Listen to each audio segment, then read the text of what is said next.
Hello guys, welcome back to my Sniper Elite V2 Sniper Elite difficulty walkthrough.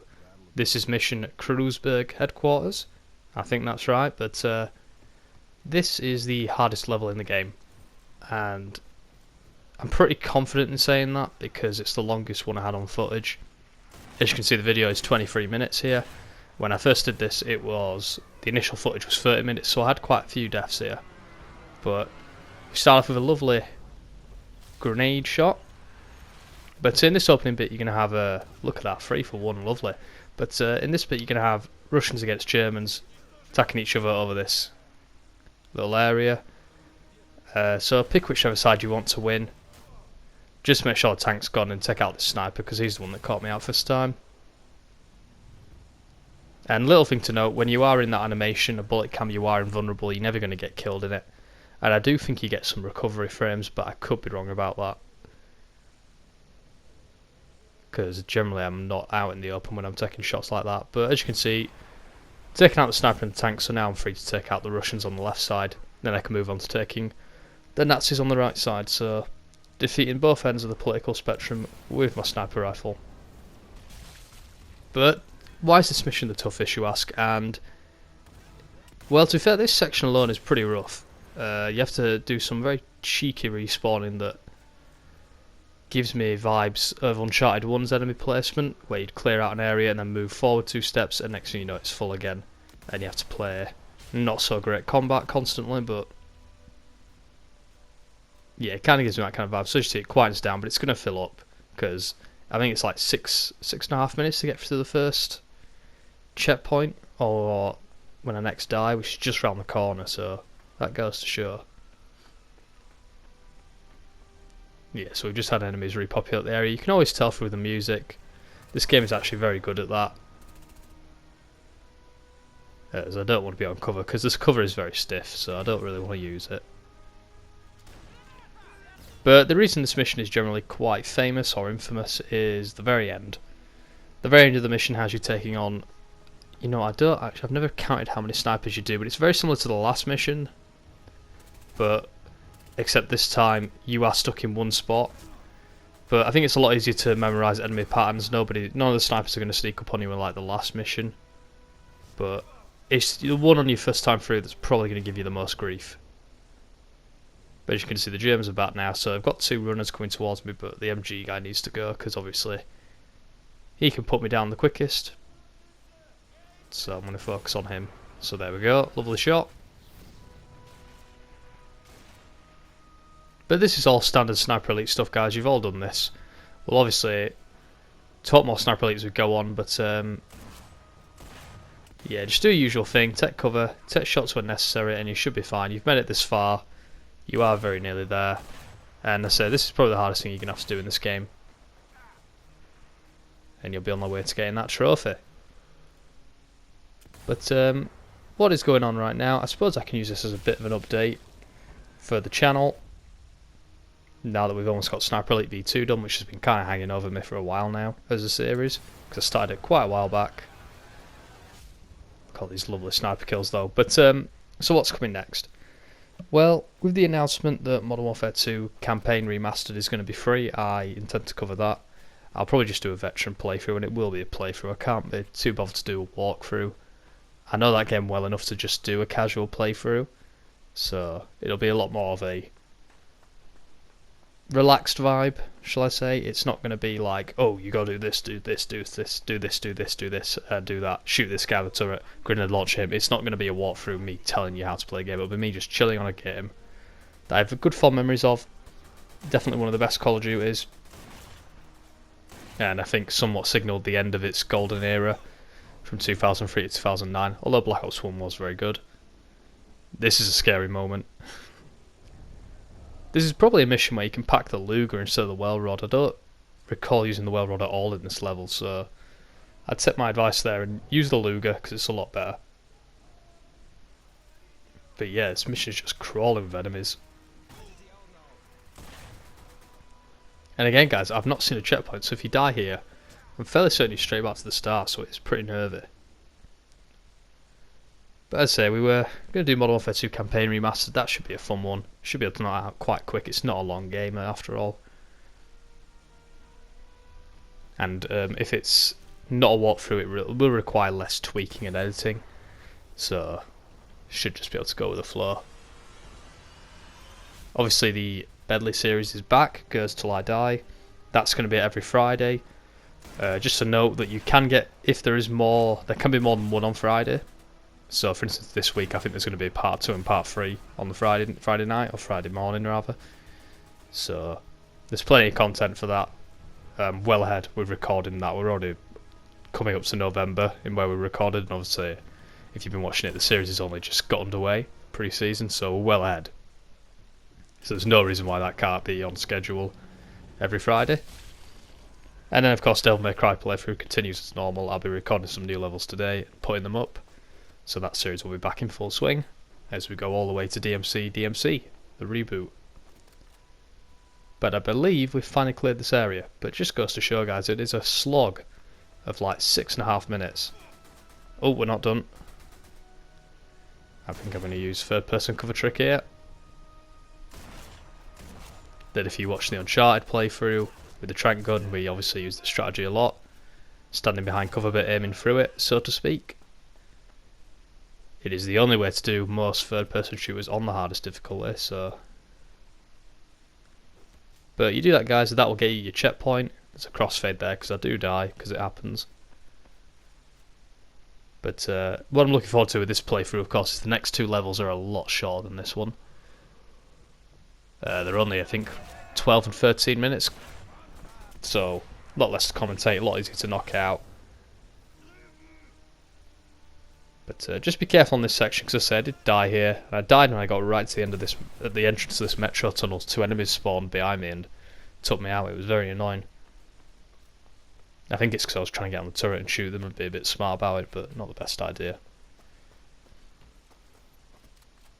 But in other news, we've got, obviously, Halo had their game... Not Halo. That just shows how vital it is to Xbox. But Xbox had their game showcase, and we got to see Halo Infinite gameplay. My initial feeling was a little bit disappointment, but upon reflection, I think it actually looks really good. These are the 2 Russians that killed me, by the way. They caught me out. Is this a double kill? It is. Love that. So, we had Xbox Game Showcase. Showed quite a few games, not a lot of stuff that I'm into, but it's the same with the PlayStation Showcase. A lot of cartoon games that I don't know. I never know who they're marketed for. They're certainly not marketed for me, which is fine, but Halo Infinite gameplay looked kind of cool. Upon retrospect, it actually looks a lot better than Halo 4 and Halo 5, I thought. Actually looks like Halo and feels like Halo. I mean, I can't make that comment without playing it, but if I had to judge looking at what I saw, it definitely looks a big improvement. So props to 343 for listening. Big controversy about the graphics. Apparently everyone's whinging about them because they don't look next gen. I honestly couldn't care less. If the game runs smooth, which it absolutely did run smooth, I couldn't care less if it looks like crap. And I think we need to reach a point where we're not caring about graphics anymore. Graphics have got absolutely amazing, but we're seeing games really stagnate for graphics. And Xbox, in fairness, and 343, for all the faults they've done, they've been very clear that they're always targeting 60 FPS. They released the Halo Master Chief Collection, got all them games running at 60 FPS. Released Halo 5, that was running at 60 FPS. You know, they made it a priority, and you've got to give them props for that, because you only have to look at Naughty Dog on PlayStation, who released the Uncharted Master Chief Collection. Uncharted the Master Chief Collection, Jesus, words. Uncharted Nathan Drake Collection. That ran at 60 FPS, and those games, Uncharted 1, 2 and 3, ran at 30 FPS. And the difference is staggering. Like, if you try and pop in your PS3 and those old Uncharted, it's night and day. They're awful to play. Shoddy like FOV, the field of view's all over the shop. Crazy motion blur, and obviously they run like garbage. Then they release Uncharted 4 and they go straight back to 30 after getting all that praise about how much better 60 FPS was. They've got to make the graphics look superb because that's the only thing going for Naughty Dog these days, isn't it? But yeah, and it's the reason I Uncharted 4, I never go back on it. I don't like it running at 30 FPS. Multiplayer runs at 60 and it looks absolutely fine. So priorities where they lie. This is why, but that's why I don't care. I've seen that many impressive graphical worlds now, and you know, you're getting For me, the happy middle ground is like Resident Evil and Devil May Cry. They look beautiful and run at 60 FPS solid. So if Halo runs at 60, it feels smooth. I couldn't care how it looks. Halo 3 is one of my favourite games of all time, and that's not exactly up there with, I don't know, Metro Exodus or something. You know, again, it just looks beautiful. It's like Crysis still looks phenomenal, but is the game that good anymore? Not really. So I think we need to stop worrying about graphics and just appreciate what 343 is doing. The main thing I want to talk about though with the Xbox Game Showcase is every game, this is major news this, every game at that showcase will be available on Game Pass day one. If you're unsure what Game Pass is, it's basically a monthly subscription that gives you access to a whole host of games. I mean literally, must be about 100. And so while they're on that subscription and you're paying for it, and it's usually you can pay like £5 a month, or you can get that and Xbox Live Gold, which is how you play online. You can do that together for like 11 quid. Really good value for money. That was an interesting shot, wasn't it? He felt the bullet go through his neck, but he was just like, ooh. But carrying on with this point, as I say, so you can do that. So basically, I can play Halo Infinite in November, when I assume it's coming out when the Xbox Series X launches. I can play it for like just £6 a month with Game Pass. And for someone like me who's only really interested in campaign, I can literally do that, play it in that first month, finish it, maybe finish it again. If it's really good, I'll get some Game Pass again, play it for another month, maybe touch the multiplayer, and then get it when it's cheaper at a later date. It's a really good system, and Microsoft deserve huge praise for it. In an industry that is so money hungry and is constantly screwing its consumer base, you don't have to look at like Ubisoft, EA, Bethesda, all of them to be fair. You know, they're all terrible, but this is Microsoft are doing really good work here. Nobody's talking about it, nobody's praising it, because I don't know. Has the media got its head stuck up Sony's arse at the minute? Possibly. But the funny thing is, if you were to tell Sony fanboys that, they would probably tell you, oh, it's because the games are crap, because for some reason we like to bash things when they're cheap and not getting screwed over for money. Because I'm guaranteeing you'll literally have Sony fanboys that tell you, I'm glad I'm paying 60 quid for a game because it's good. But Xbox Game Showcase, I thought it was actually better than Sony's, because I honestly thought the PS5 reveal Game Showcase was actually complete garbage.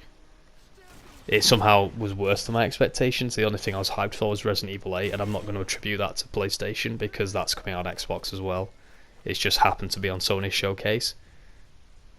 But there was nothing else there. They had Shinji Mikami's game, so there was games I was more interested in on the PlayStation showcase. One game that did look interesting at Xbox was Crossfire, I believe it was called. I believe that's the right one. It's a Remedy game, and if you don't know Remedy, they made the likes of Max Payne, Alan Wake, Quantum Break, which is generally seen as the outline, not a great game, but they recently made Control, which was quite highly rated, so that's good to see. I'm kind of excited for that because I love Max Payne 1. It's a great game, which I actually think has aged quite well. But I better get back to this walkthrough, because now that we've done that cutscene, a lot of enemies are going to spawn here. I would actually recommend leaving landmines, if you have any, in the location where the trucks are going to spawn, and you'll be able to get a lot of easier kills. But if you're not sure where to go, you've just got to go across. You can kind of see the yellow marker, left center of the screen. Yeah, but I keep moving the camera, so it's hard for me to show you, but you've got to get all the way up there. It's not that far, actually. I don't think you have to bother with all the enemies that much. I'd try and just run past them and take out any snipers you see, because they're the main threat. Like that one there just popped me. But yeah, Crossfire, if you're wondering, it looked like a military shooter, but with Remedy there's always more going on with just a military shooter.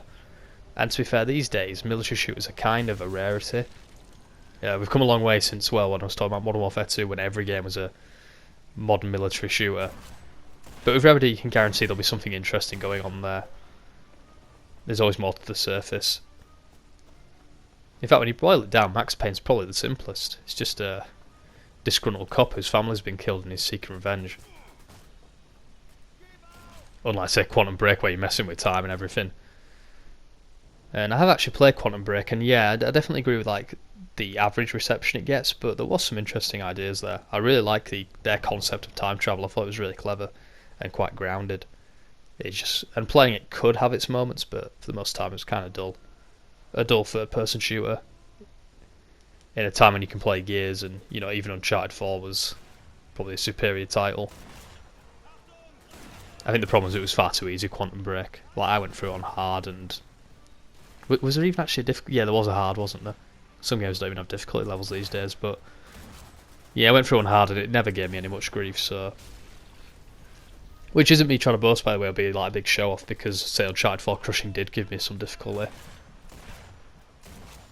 But these are the guys I'm on about. Just this piece of wall seems the best bit of cover, so just use that. And that should serve you alright, and you're nearly there to where you need to go. In fact, I'm probably going to leave this last enemy, I guess. Yeah, you see, I'm looking to see if he's hitting me and he's not, so I'm just going to make a break for it as we come up to the hardest section of the mission.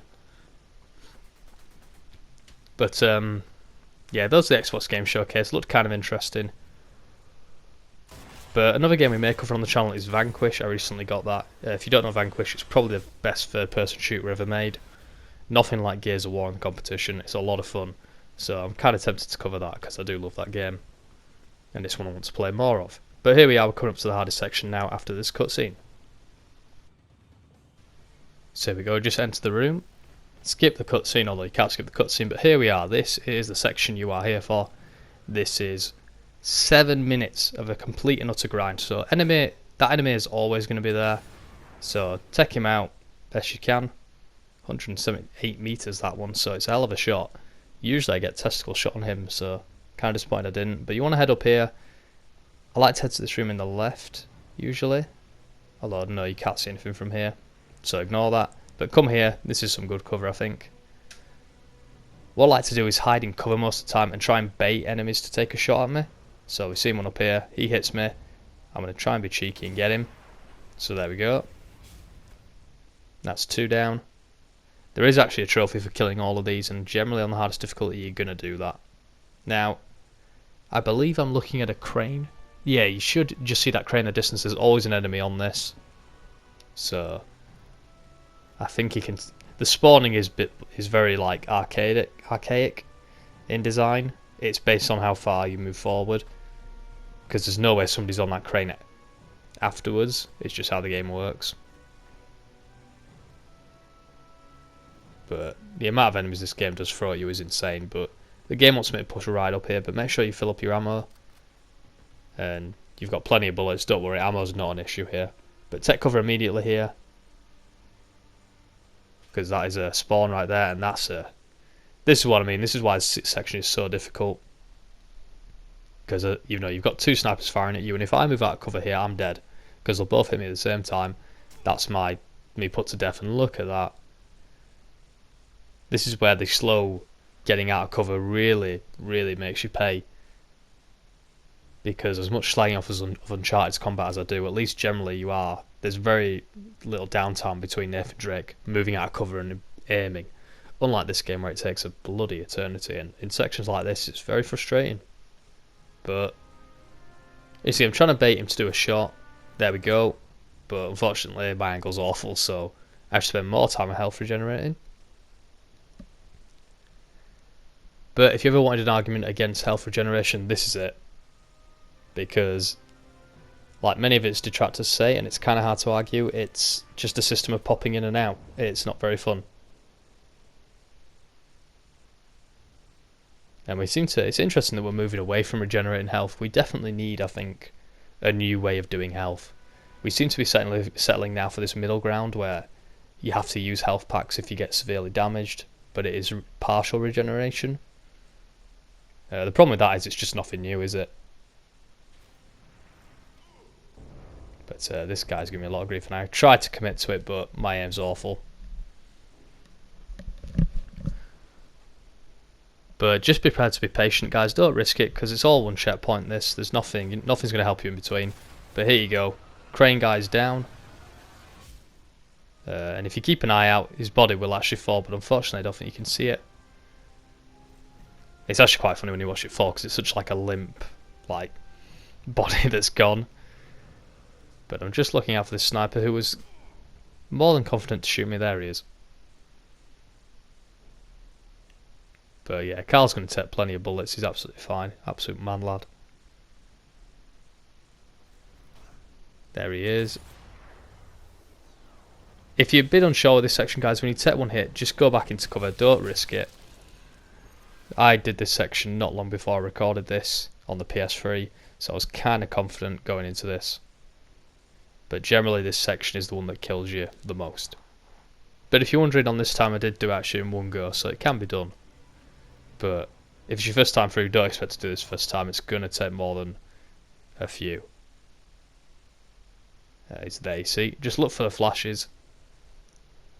I've never had a problem finding them. The game is very good at signalling where snipers are. It's a very fair system actually, I think, for the most part, because they do high damage and hit you really quick, which may seem a bit unfair, but they're very obvious now to find, and I love that.